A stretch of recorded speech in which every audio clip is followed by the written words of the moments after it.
All right, first up is the Super 73 RX. Super 73 RX has a 1200 watt rear hub motor. It has 48 volt, 20 amp hour battery. It has full suspension, which I guess is adjustable in the back. It does have hydraulic disc brakes.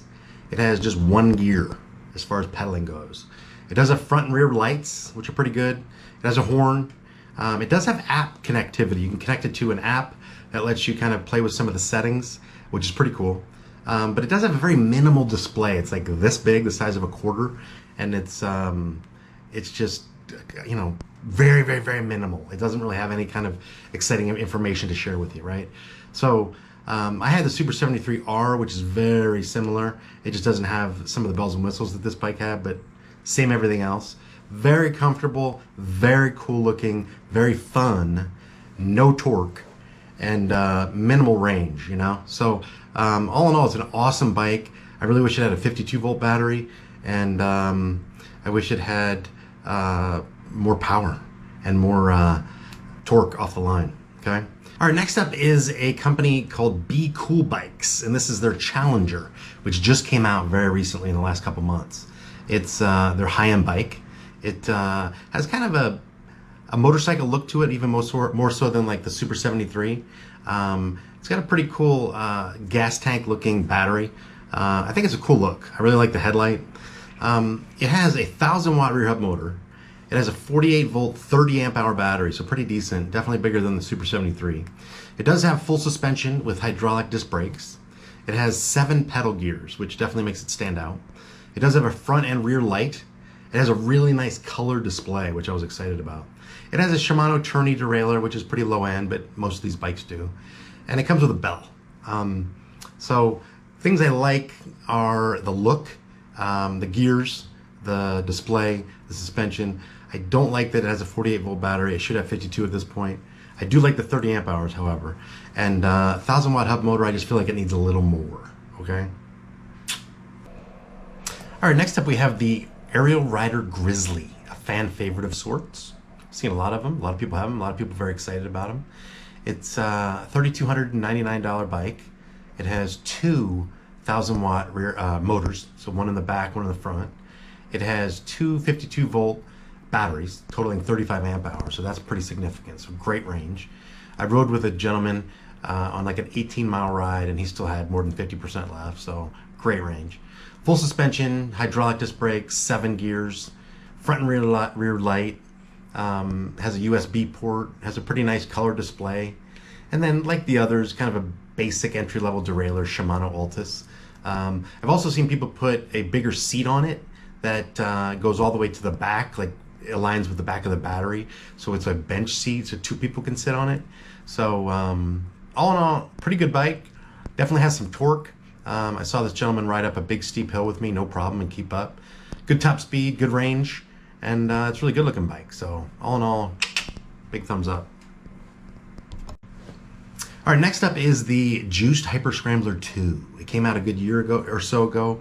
It's one of the first e-bikes I've seen with dual batteries, and it has 2 52 volt batteries, which is pretty cool, nearing almost 40 amp hours, so 38 amp hours. It only has a 1000 watt rear hub motor, which I feel is a little underpowered. I'm kind of surprised. I would think that they'd want to have a front and a rear motor perhaps, or just a bigger motor, you know. It does have full suspension. It does have hydraulic disc brakes. It has a really boring monochrome display. Not terribly excited about it. Has 8 pedal gears. It does have a front and rear headlight. It does have turn signals, an alarm, USB, so some nice frills. And then I recently just rode it at the Electrify Expo, so let's take a look at that. So it's got race mode, which hauls ass. Check it out. Dual batteries. Dual suspension in the back with dual coil springs. It's got the 252 volt batteries. It's got the headlight, the blinkers, mirrors. It's really like a motorcycle pretty much. Feels like it anyway. Rear taillight. And it's got Tektro brakes and micro shift derailleur, and it's really freaking solid, people. It's really solid, and it's definitely heavy. We're in gear 8, and we're in race mode. Yeah, it's got some power. Definitely got some power. So that's the Juice HyperScrambler 2. Okay. Our next is a company called Rize. I've never really heard of them before. They have a bike called the Blade 2. Pretty cool looking. Kind of looks like a Z1 from Super 73. A little more robust. It's $27.99. It has a 1,000-watt rear hub motor. It does have a 52-volt battery, which is nice, but you can see that it's in the down tube, and it's pretty small. So it only has 15 amp hours, so not the best range. Does have full suspension, does have hydraulic disc brakes, 7 gears, front and rear light. It has a pretty lame monochrome display, which is not the greatest. I mean, pretty boring, pretty annoying. Should have something nicer. And then like the others, it's got a Shimano Acera derailleur, pretty basic. All in all, good looking bike. I really like the motorcycle headlight. I think the bike is really streamlined looking. I really like that the battery is integrated, but it's really small. And I wish it had more than a 1,000-watt motor. So not the fastest, not the best torque, not the best range, but good looking. And it comes in various colors. Anyway, so that's the Rize Blade 2. Okay, the final bike we're looking at is by a company called G-Force, and it's the ZM, Zebra Mary. It's $25.99. Doesn't have the best components, but it's really slick looking. Has a 750-watt rear hub motor, so definitely on the lowest side. It has 48-volt battery, pretty lame, should have 52. Does have 20 amp hours, which is nice. Has full suspension, hydraulic disc brakes, 7 pedal gears. It has a front and rear light, has a nice color display, really nice. Has Shimano Acera derailleur. And then I really like that it has mag wheels. So I really like that the battery's integrated into what looks like a gas tank, kind of like the Super 73. It looks really sharp. I really like the light.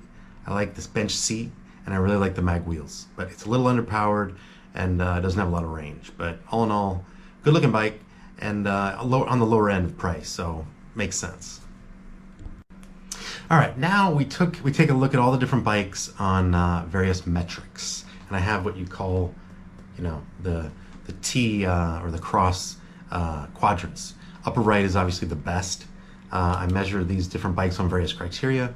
Let's look at them. And I am going to be looking off to the side of the screen a little bit because I have to look at the chart to talk about it. Okay, the first one is power and range. You can see that power is on the horizontal, range is on the vertical. The further to the right, the highest watts, and the highest and the upper right quadrant, highest watts and the highest range. So you can see that the Grizzly has the most watts and the highest range. Next closest would be like the HyperScrambler 2, but it doesn't have the most powerful motor. You can see that the Super 73, pretty underpowered and pretty low on range. G-Force, really low on power, the 750 watt. And then the Blade 2, really low on amp hours with only 15, okay? And you can see here that I rank them in terms of these.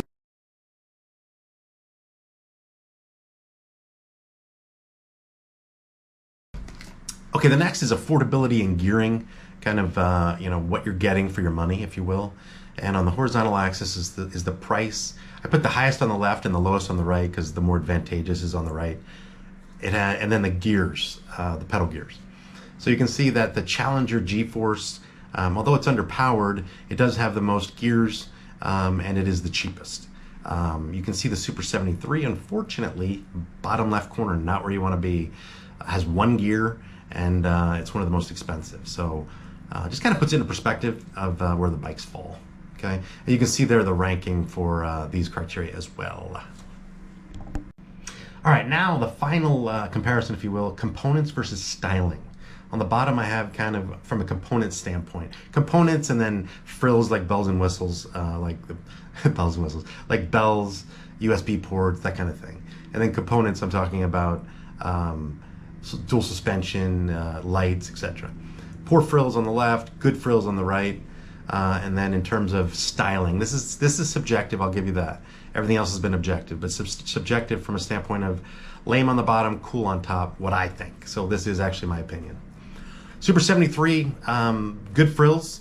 It's got the full suspension, it's got the lights, it's got the horn, and it's the coolest looking in my opinion. So I give it kind of the top billing. HyperScrambler doesn't have, it has good frills, it has all the accoutrements, it even has blinkers, but I don't think it's the best looking, You know, it's all right. It's not in the bottom quadrant, it's in the top, but it's the lowest of these. I just think it's not the best looking. And then the Blade 2, although I think it's pretty cool looking, doesn't have the most frills. It's missing a few things. It's got the monochrome display, etc. So, and you can see the ranking there as well for all of these on the left. All right. All right, so you can figure it out. I did an aggregate of all the different rankings and all the different scores. And you can see here on all those different metrics, there's 6, how the bikes fare. And one, you may be surprised, is the B Challenger. Next is the G-Force ZM, then the Ariel Rider Grizzly, then the Super 73, then the HyperScrambler 2, and then the Blade 2.